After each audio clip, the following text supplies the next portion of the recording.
and I'm playing a gay wedding, and I am smiling, saying, you know, how are you guys enjoying yourselves, playing music well.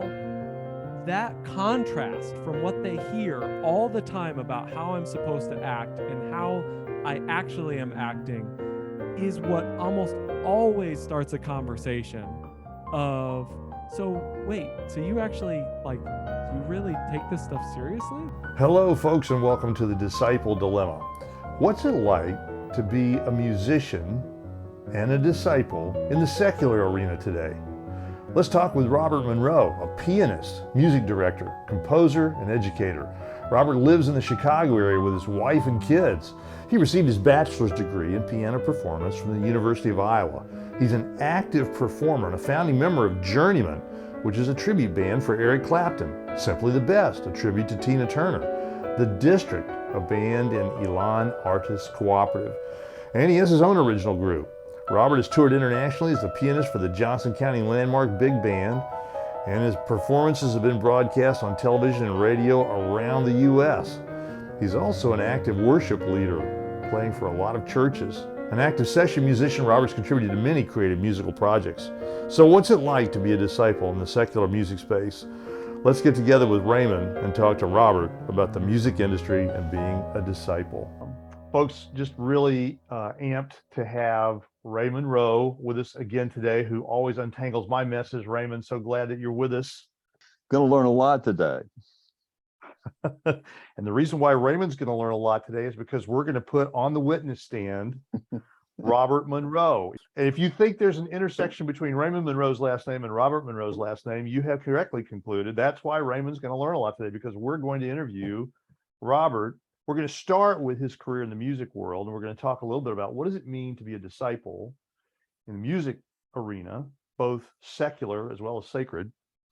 And then we're going to explore a little bit more the conversation that's really important for us, which is what are the gaps that are emerging between millennial Christianity, the boomers, as the ages open up. And then we might even reverse the tables on Robert and talk a little bit about what are the challenges facing his kids as he sees it that aren't on the table for him today. So your world, would you describe for folks, we like to always put people in boxes. Are you a secular dude in the music world? Are you a sacred dude in the music world? Who are you, Robert?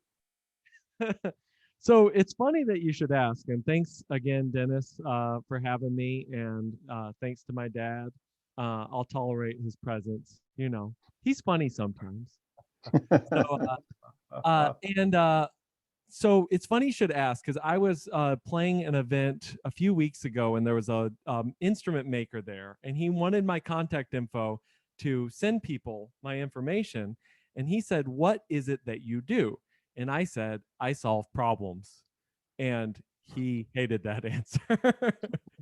So to really sum up, I really, from a both financial and spending time perspective, am definitely more on the secular music side of how I bring in the funds, if you will. So I play a lot of weddings. I play for an Eric Clapton tribute band.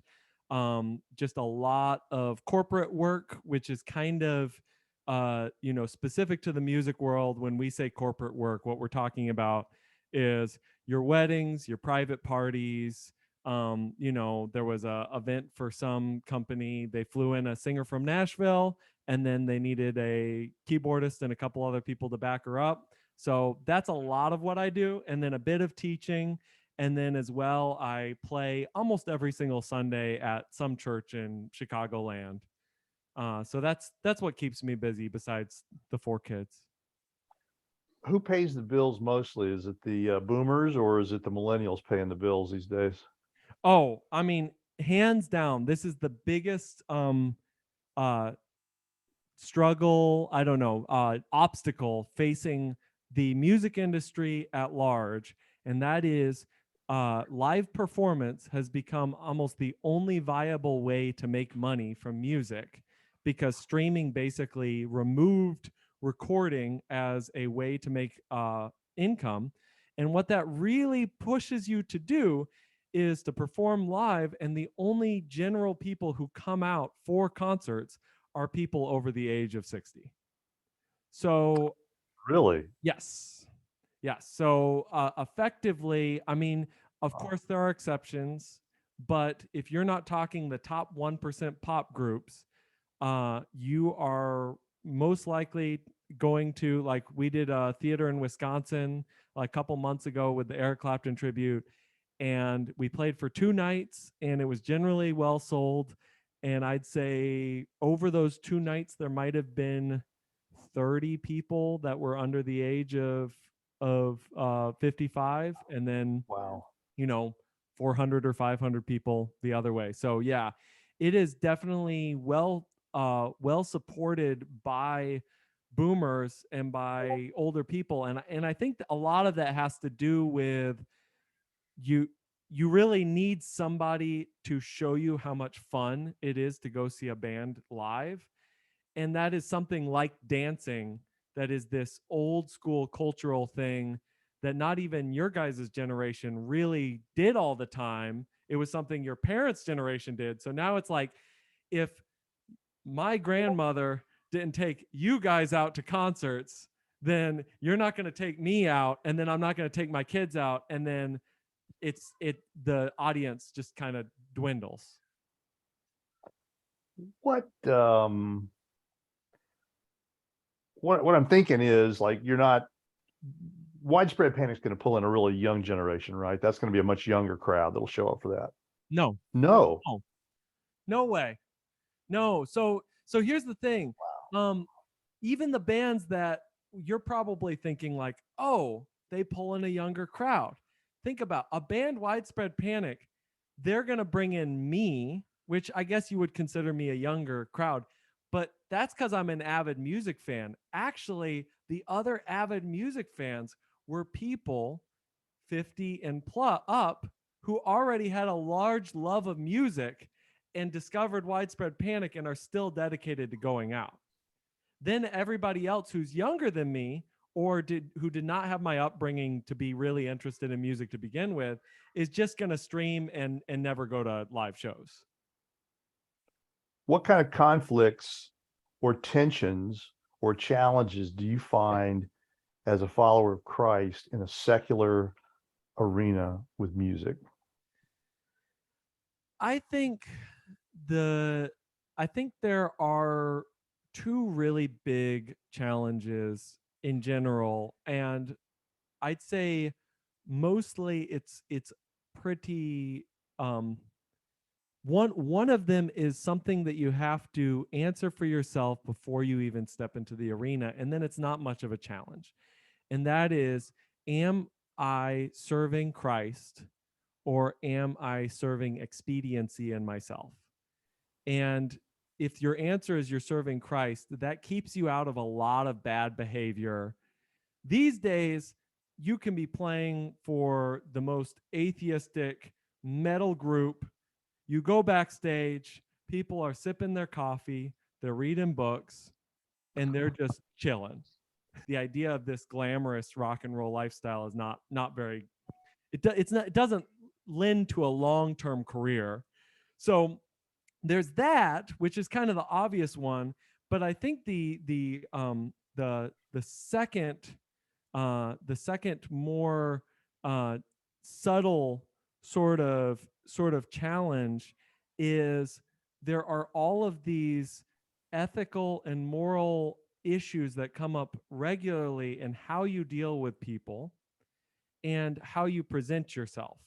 So one of the very common things is I have a gig booked on Saturday, and someone offers me double the money to play somewhere else. So now I have to either lie, cheat, and steal to get the more money, which I know plenty of people will do, or I have to find a way to satisfy this one person so then I can play the bigger gig, or I have to just go, you know what? I can't play that bigger gig. Certainly in business life, there are plenty of non-Christian people that are highly ethical.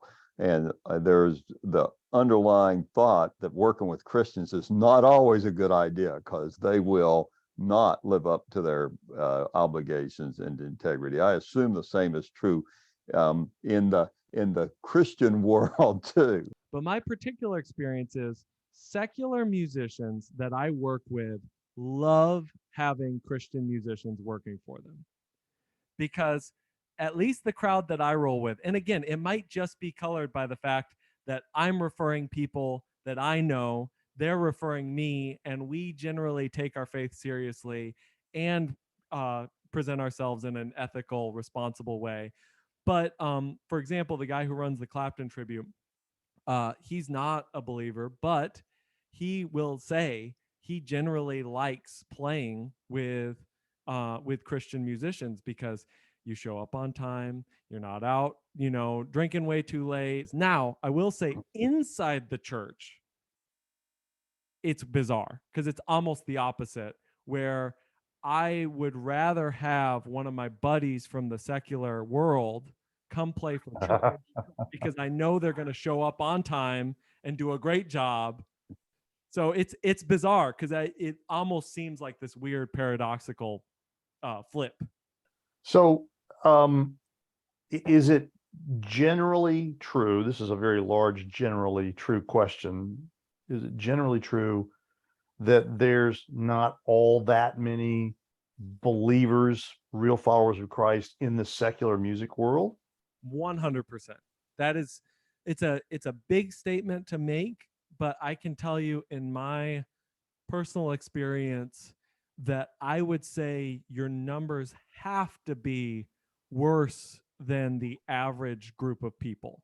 If you rounded up 10 musicians and you rounded up 10 people of all different professions, I would almost have to predict, and again, you don't have to do statistics to figure out if this is actually true, but in my experience, the 10 musicians, less of them would be Christian than the 10 from any profession. So you have somebody who is 21 walk up to you and they say, what do I need to know? What do I need to watch out for? I'm going to follow in your footsteps. What advice do you have for them? What I generally say is very similar to what was told to me by one of my big mentors, Paul Langford, really great guy out of Chicago. And he would always say, you take every single opportunity, even if you don't feel like you are going to be able to meet the qualifications, and you basically learn on the job, and you just push through. And I would add to that, in reality, you need to stop thinking about it being me playing a certain way and me being good enough that people want to hire me. To any job that I'm doing right now, I'm playing in the way that I want to be playing, who I want to be playing for, and what role I want to serve. I would say at least a third of the people that I know turn out to be Christians. They just don't want to say anything about it, because in that world, you don't normally tell people you're a believer. And as soon as I say, Dennis has twisted my arm into the disciple dilemma, they open up, and all of a sudden we're brothers in Christ. How prevalent is that in the secular music world? Church is such a large portion of your income for a lot of musicians that the way they talk about church, you can pretty quickly tell whether there's a relationship there. So I would say that is, I think, the big difference that makes it a little more open in general. Sure. And of course, one of the other things that you and I've talked about in the past is that how prevalent Christianity is more in the African American musician community than it is in the rest of the community. That I guess wasn't a surprise to me, but it's just something I never would have thought about. I know when you started, you were working with a small community African American church and had a great time, and we enjoyed meeting those people, making friends of them. I know a lot of those are your close friends, and that you've engaged them in both the secular and in the Christian church music. Well, one of the best kept secrets of what happens with Chicago is musicians start in the church in Chicago and then they go out to LA to play for pop artists. So if you look at the bands that are playing for a lot of these really big pop artists, I know personally, a handful of guys that's their only gig in Chicago was playing for church. But then somebody noticed them. A friend of theirs who was already out in LA was like, hey, come out here. And now they're playing for massive pop stars. I'm curious about the world of the musician, and particularly a Christian in the secular arena. Would you first give me a sense? I'm gonna have 4 words. I'll come back to each one of them as we walk down the list. But let's talk about race, justice, identity, and climate. If I think about the average secular music group you're associated with, where's their worldview in the area of race? In the public arena, it is 100% as incredibly sort of liberal in thinking as you can imagine. So it's going to be critical race theory. It's going to be reparations. It's going to be you have every right to riot. It's going to be police, as a whole are criminal. And then when you go into more private conversations and you really have heart to hearts, you find that it's a lot more split. It's probably more half and half. But the same way that Dad was talking about people in his workplace trying to keep their Christianity private, I don't think you get that as much in musicians, but you do try to keep your general worldview very private. Social justice would say that you also need to willingly and aggressively seek out musicians who are not white to replace you and set you aside. Is that a trend on the secular side of the agenda, or do you feel like, no, if I'm a good piano player, they don't care? So there's 2 things going on. One is there is a massive shortage of competent people in music. And this is another thing. It's weird. You think about it and you go, everybody loves to play. We have so many graduates of music each year. It should be a saturated field. But you find that most people, if you want them to show up on time and play well, that is a very small number of people in general. Robert, I love your conversation about the secular community's views, and particularly how that mixes in the music industry. Let's talk about gender identity, sexual identity. How does the music industry generally in the secular arena look at it? Give us the headlines just so the boomers can hear it. And then I've got a follow-up question for you. Okay, so to answer your first question, I would say the gender identity thing is a more widespread agreement.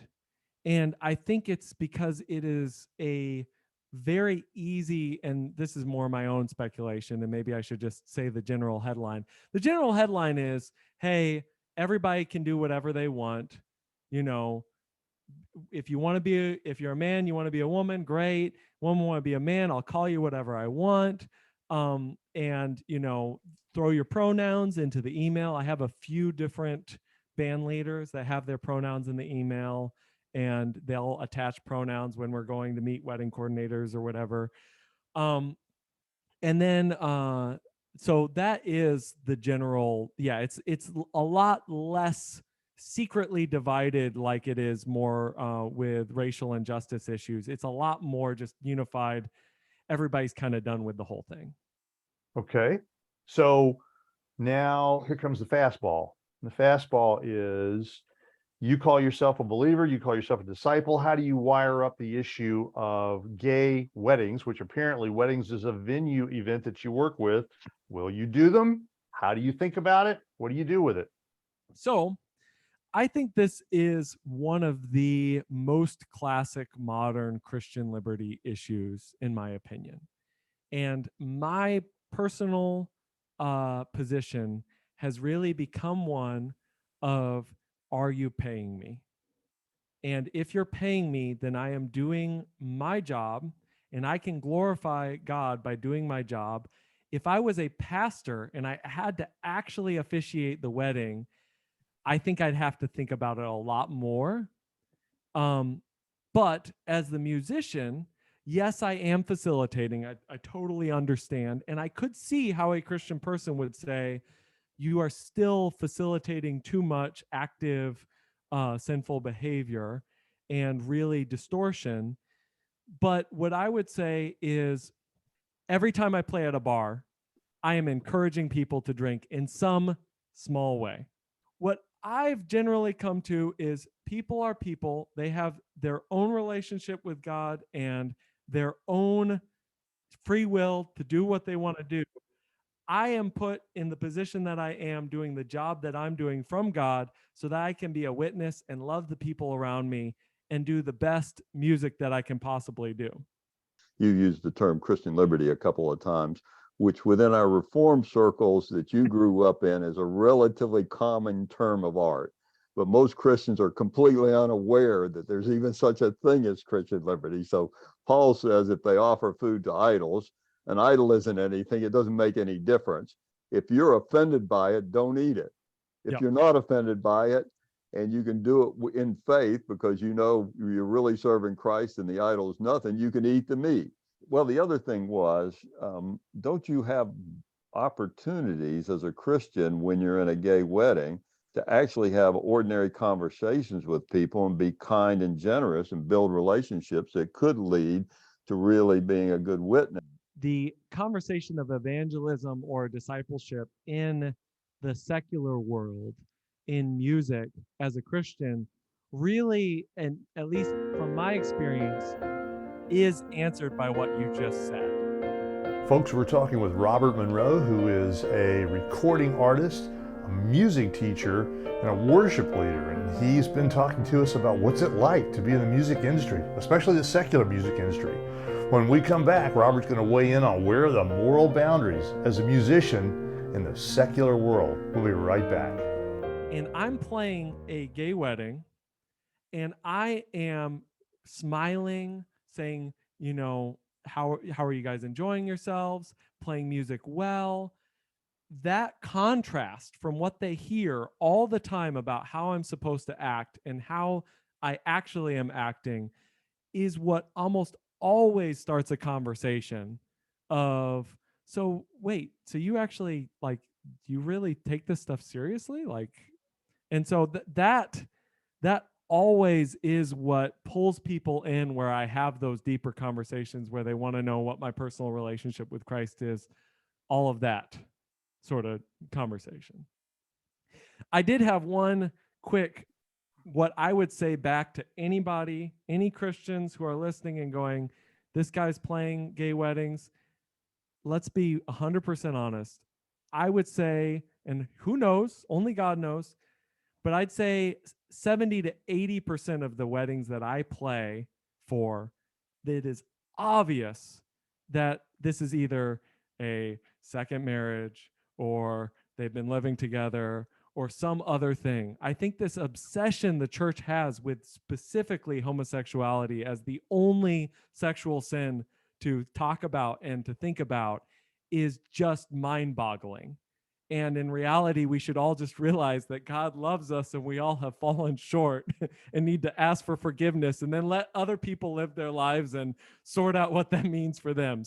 Gayness at the top is a 5% problem, and immorality is a 50% problem. So, Robert, what guardrails are there in your ethos that would make you say, I'm getting up from this keyboard, pulling the plug, and walking off the stage? What would make you say, I'm not staying here tonight doing this? When you're playing on stage, you can see drunk guys effectively assault women while you're playing.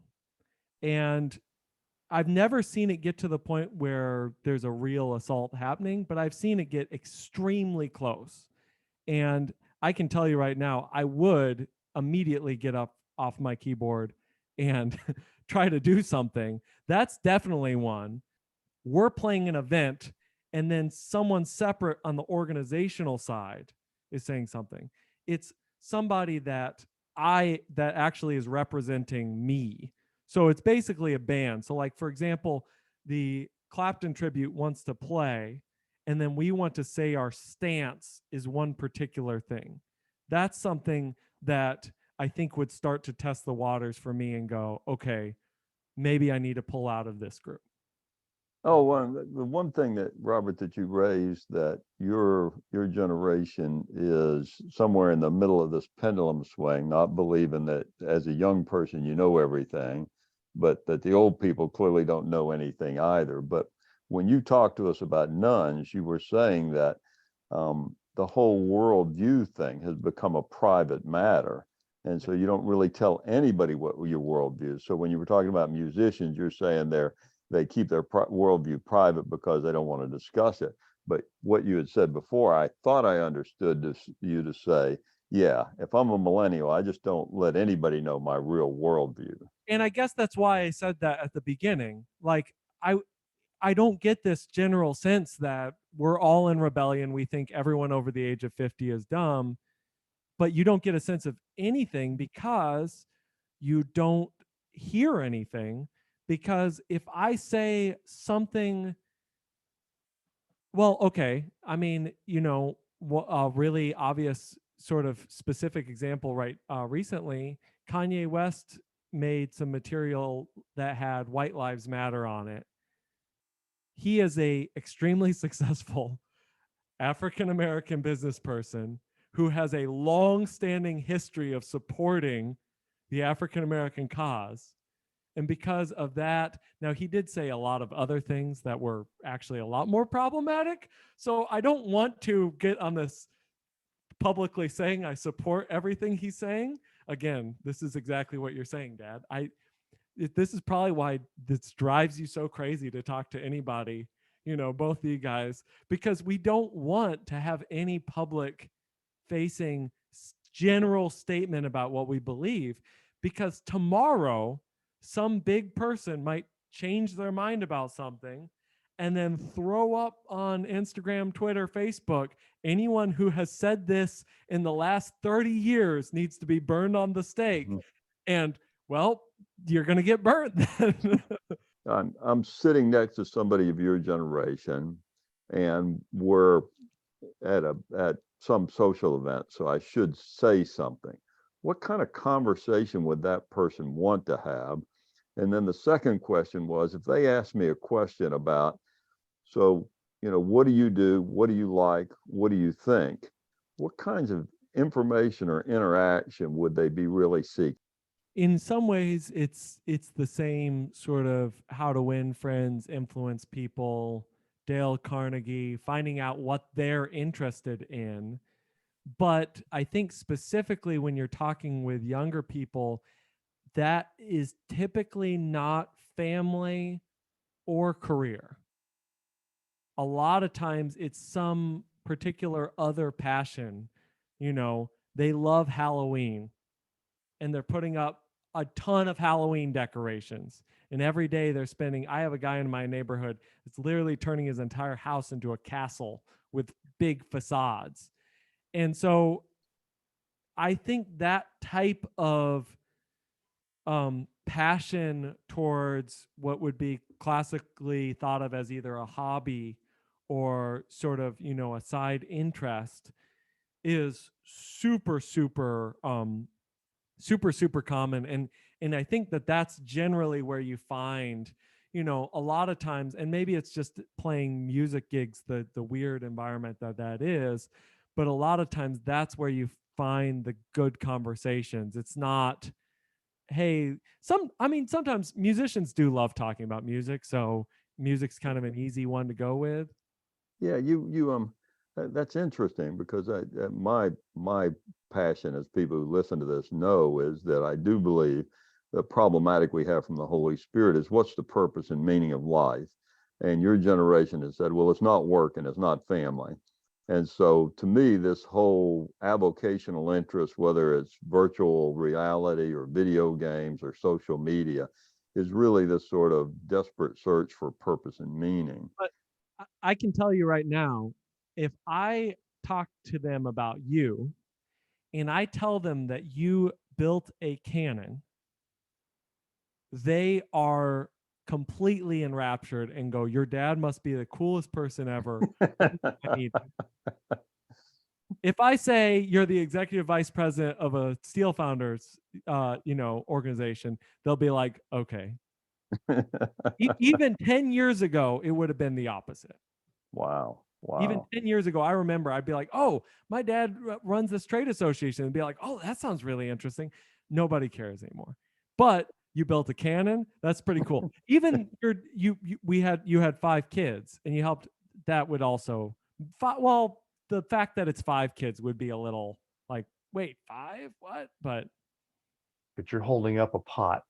yes. So no, what you were saying reminded me of one of my go-to conversational topics, which is pour over coffee. So this is a horribly stained, overused little pour over device. So you put the coffee filter in and then you pour it with a slow kettle. And this is exactly, if you want to engage with somebody my age, this is exactly what you talk about. This is one of the points in my podcast where I have to step back and say that that blog that I wrote on coffee versus discipleship and how messy and how time consuming and how useless coffee is, maybe I've got to rethink that a little bit. But I think that's a terrific point. You're showing us the sociability, the interaction, and just kind of a common shared moment together. Tell me, since there's nobody else listening to this conversation, Robert, it's just you and me, there's nobody else that we need to worry about here. Some of the gaps and tensions between your parents' generation and your generation in your faith. What are some of the frictional gaps that exist out there? This is what I would say. I think there's a lot of messiness related to life that, and I wouldn't even necessarily, from my particular parents, I don't get this too much, but I think there's a lot of idealism that nobody in my generation, and for me, for the most part, I'm also have no use for at all. Like, I would much rather live in this sort of messy real world where everything's kind of mixing together. Not, again, I'll clarify, I'm not specifically talking about faith and my relationship with Christ, but I'm talking about in general, just having, not like, for example, you get into politics. Your parents are Republican, you're a Democrat. I'm not even interested in that conversation. And I feel like in general, that's the conversation. Like, my in-laws, this will get me really in trouble if they listen, but my in-laws are really interested and very intense about that particular political conversation. And I think it's extremely frustrating to them. Like, or even the vaccine thing. We took a very middle of the road position. We took vaccines because I needed to have the vaccine to work because they would not let me work. I didn't feel great about it because I've read all the statistics to say someone of my age most likely will not suffer any intense symptoms. But it was a risk I was willing to take to do that. It drove them crazy. They thought I shouldn't have taken it. And again, they had all their reasons. I'm not saying that they're just some dumb boomer. They had thought through it and they had great reasons. But I'm not interested in a idealistic, I think this is wrong, so I'm not going to do it. The only things I want to keep that this is wrong, I'm not going to do it standard is the 10 Commandments, what the Bible says is wrong, what God says is wrong, and then that wrong moral stance position, that's the only thing I want to reserve that for. And then everything else, I'd much rather have this, well, it could be this, it could be that. You could think this, you could think that. Well, don't you think that goes back to what we were talking about with Christian liberty, that you're not just as an individual person supposed to say, we could do this, we could do that. You're supposed to think about it and say, what do you think is the most honoring to Christ, the best thing to do? But you may come to a different conclusion, and you work for Christ. You don't work for me. So it's not my job to critique whether or not you're right. That's really between you and him. And if you want my opinion, we ought to have a civil conversation. I can tell you why I think this. You can tell me why you think that. I can think you're wrong. You can know that I'm wrong. Doesn't make any difference, as long as we should be civil with each other. That's what Christian liberty is really all about. Raymond, I want you to tell us, since nobody else is listening, what you think the challenges are facing Robert's kids that Robert's not dealing with now. Where are the frictions, gaps, and tensions that are going to come between he and his kids? Yeah. It's a good thing that there's no one else listening, because when I look in the toolbox that Paul gave me to deal with my children, there's only one wrench in there. It says, don't frustrate them. So my job is not to tell them how to raise their children or to critique their parenting. God, if I didn't believe he was sovereign, good, and omniscient, I would think he screwed up by giving grandchildren to my children, because they clearly don't know how to parent. Okay. But having said that, I actually think they're doing a good job. I think generationally, there's a huge challenge that really is our generation's fault, but they're living with that cultural shift. So the cultural shift, as I understand it, is we took them to the YMCA to learn to swim. I learned to swim in a lake from another kid when I was 4 or 5 years old. They'd been institutionalized all their lives, and I had to step in and help sort things out when the institution mistreated them. Their children will be institutionalized from day one. And you and I have talked about how that institutionalization of the church led to us being attenders and the audience rather than disciples who are responsible for it. And part of what's happened there is what Philip Carey was talking to us about. We thought we should let our children make a decision for Christ. So now we raise children to make a decision for Christ, like we don't believe it's true. You know, there could be other truths and you could believe something else, and that's just insanity. And part of that comes to the fact that parents today are fundamentally reluctant to ever say no to their children. And that's a fundamental problem, because children need to be told no. So I think there are some real challenges, but it's not my job to say no for them.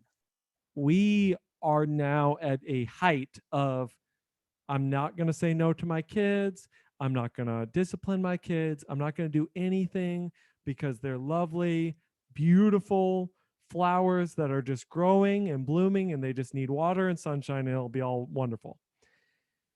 And what I have generally realized, particularly with my oldest, is when she is happiest is when I am telling her that she needs to go outside and she needs to do exactly. I literally have to tell her what to do. And it's not all the time, but just a little bit of that, very directional. Robert, how do people find out about what you're up to? Where can we point people to look and understand the work you're doing? You just want to search for Robert Monroe Plays. That's probably the simplest thing. I add that moniker because apparently there's this super famous transcendental meditationist that lived about 50 years ago by the name of Robert Monroe. So if you just type in Robert Monroe, even though I have a pretty big online presence, the first person you'll find is somebody talking about outer body experiences and has gray hair. So that's not me. So Robert Monroe Plays will get you what you need. That gets you to my YouTube channel, where I have a ton of covers and me playing and then talking more like this. And then I have my website, which will take you wherever you need to go. Folks, we've been talking with Robert Monroe, who is a musician both for the Lord's work in the church, as well as taking his discipleship out into the secular world. And we're also talking about the idea of the millennial against the boomer, against the what we call the crush generation, the Gen double Zs, who are going to be rising up in a world where Social Security might be missing and the SALT treaties have all expired and gloom and doom. And oh my gosh, they call them the crush generation because they're saying all these decisions are falling down on them. What's dad going to do? There's Robert's challenge. What's granddad going to do? There's Raymond's challenge. As we talk about discipleship in the world of millennial, as well as the boomer, as well as the Gen Double Z. We're asking everybody, please keep an eye on what we're doing at the Disciple Dilemma. We're putting up on the screen right now the places you can find us: YouTube, Instagram, Facebook, LinkedIn. It's all the Disciple Dilemma, and you'll find us. We're trying to get the message out that discipleship has been hacked. There's a lot of stuff in history that's been diluting discipleship in the church, and it's cranking out fragile and brittle disciples. The conversation with Robert today was a chance for us to explore how he pushes back against that hack. So please follow us, take a look at what we're doing on YouTube, subscribe, it won't cost you anything. Helps us get leverage in the digital marketplace, a very crowded place. The discipleship has been hacked. And folks, as always, thanks for listening.